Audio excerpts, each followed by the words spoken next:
નમસ્કાર, જય શ્રી કૃષ્ણ.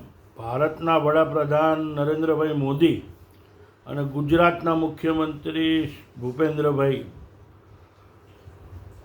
ભારત દેશમાં જે બનાવો બની રહ્યા છે, હિન્દુની સરકાર છે અને રામ મંદિરમાં જે થઈ રહ્યું, પૈસા ક્યાંથી ક્યાં જતા રહ્યા, રાજકોટના ડિમોલેશનમાં લાખો રૂપિયાનું પાણી પી ગયા, 12 લાખ કે એનાથી વધારે રૂપિયાનું પાણી પી ગયા, 27 લાખ રૂપિયાનું જમી ગયા.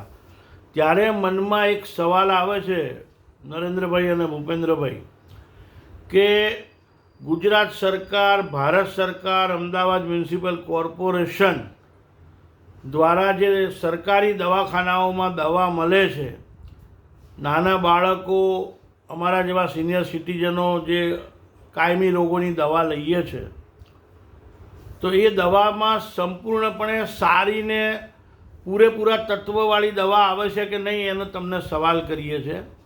કારણ કે આવા બધા કૌભાંડો ચાલતા હોય ત્યારે એક સવાલ છે કે ભાઈ મુખ્યમંત્રી કે ભારતના વડાપ્રધાન બધે ધ્યાન ના આપી શકે, પણ અત્યારે આ જે ભાજપમાં અમુક નેતાઓ છે ખાવા પીવાવાળા, તો એ લોકો કંઈક ગોલમાલ તો નથી કરતા ને?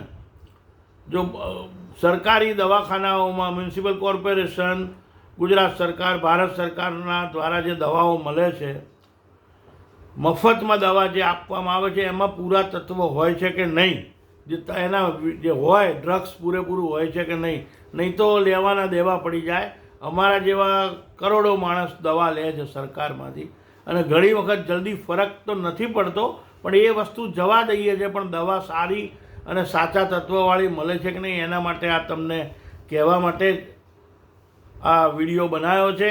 હવે એક વસ્તુ છે કે આ ડાયક્લોફેનાક નામની દવા છે, જે કંઈ મૂડ માર હોય કે કંઈક સોજો આવ્યો હોય એમાં લગાવીએ છે ને આ અમદાવાદ મ્યુનિસિપલ કોર્પોરેશન દ્વારા, તો પૂરેપૂરો ફરક તો પડતો જ નથી. ચાહે અમે ઘરડા લોકો લગાવીએ કે જવાન લોકો લગાવીએ, અને બજારમાં જે દવા મળે છે આવી પ્રાઇવેટ કંપનીની, એમાં 1 કે 2 વારમાં જે ફરક પડે એમાં આખી ટ્યુબ, આ સરકારની આખી ટ્યુબ ખાલી કરો ત્યારે ફરક પડે છે. એટલે એક શંકા થાય છે કે ક્યાંક દવાઓમાં તો ગોલમાલ નથી ચાલી રહી ને, એટલે એની તપાસ કરાવો તો સારી વાત છે. વિપક્ષના નેતાઓને પણ કહેવાનું, ગુજરાતમાં કોંગ્રેસ વિપક્ષમાં છે અને આપ બી સત્તામાં આવવા માટે કોશિશ કરે છે, તો એ નેતાઓને પણ કહેવાનું કે ક્યાંક આની તપાસ કરાવો કે ભાઈ દવાઓ લોકોને સારી મળે છે કે નહીં. એટલી મહેરબાની કરો. જય શ્રી કૃષ્ણ.